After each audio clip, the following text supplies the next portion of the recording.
Give us a sense of what you're seeing in terms of the uptick in business, if at all, for aviation. Well, the good news is there's been a huge uptick in recovery in air travel across Europe, where vaccination rates are rising rapidly.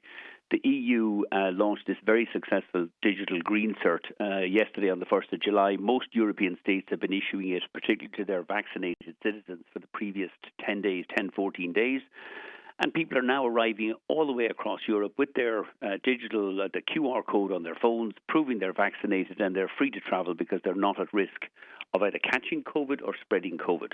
The only country, as the EU themselves confirmed yesterday, that hasn't signed up or hasn't rolled out these digital COVID certs is Ireland. And what proportion of your fleet is now flying? I would say about 80% of our fleet is now flying. We're up to, I would think, about 75-80% of normal flights across almost all of Europe. But the two markets that are running slightly behind is UK outbound leisure, which looks like it's going to be released or remove all restrictions on the 19th of July, and Ireland, which is completely locked down. And in terms of the load factor on those planes, how full are they? In the month of June, we reported today we carried just over 5 million passengers at a 72% load factor. And in July, we expect that figure to rise to something north of above 8 million passengers, and the load factor will be in the mid-70%. So all very positive.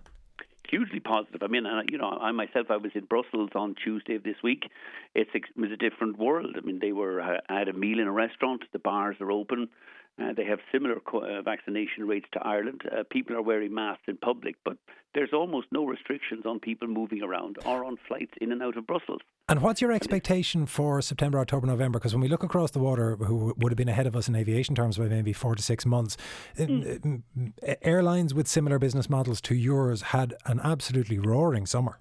I think there's going to be a practical return to normality by September, October, because firstly, vaccinations will be running up almost, I think, on demand at that point in time. And even Ireland will finally have opened up even by September. And all of the Variant-scariant narrative being put out by NPHET this week will have been shown to have been completely bogus, because the Delta variant doesn't deliver big rises in hospitalizations, serious illnesses or deaths. Well, I should of course say that the NPHET modelling, as you would know, strongly argues with that point. But it doesn't. No. Sorry, let's be careful, Anton. The NPHET modelling kept talking about case numbers without actually pointing out that in the UK there has been a significant rise in case numbers, but mainly among people who are under 35.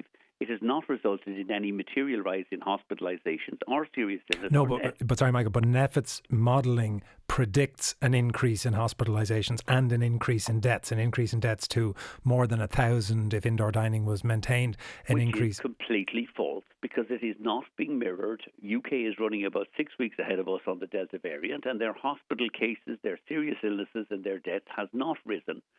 So the NPHET modelling is completely bogus. And our government, now to be fair to NPHET's job is to keep us locked down. NPHET succeeds if we have zero COVID. But we have a government there where ministers like Eamon Ryan, Micheál Martin quake in terror, don't look at the data, don't look at the experience in other European countries, all of whom are now open. And yet every time they get some kind of scare story in from NPHET, they roll over and keep us locked down needlessly. Well, this brings us to the letter that you wrote to Eamon Ryan, which begins, Dear Minister Ryan, as you are aware, Ireland is the only European member state that was not ready to comply with the EU digital COVID certificate for travel, which came into effect today. Please explain why, when we have confirmation from the system provider that it can be switched on immediately by Ireland for our vaccinated citizens. And it goes on along those lines. In a context, though, where the Department of Foreign Affairs advice is that there shouldn't be any unnecessary travel, does it make much difference if there isn't a COVID certificate? It does. I mean, because we have a huge difficulty today. The law of Europe, I mean, Ireland is perfectly free to delay the issue of the COVID certificates to our citizens. What it's not free to do, though, is to prevent European citizens who are fully vaccinated travelling with the COVID certificate arriving in Ireland. And yesterday we had a whole slew of cases at Dublin Airport where fully vaccinated Belgian, Italian and German citizens arrived up with their QR code and their digital COVID cert, only to be threatened with mandatory hotel quarantine by the border force, who didn't know what the QR code was. We had chaos at the airport yesterday.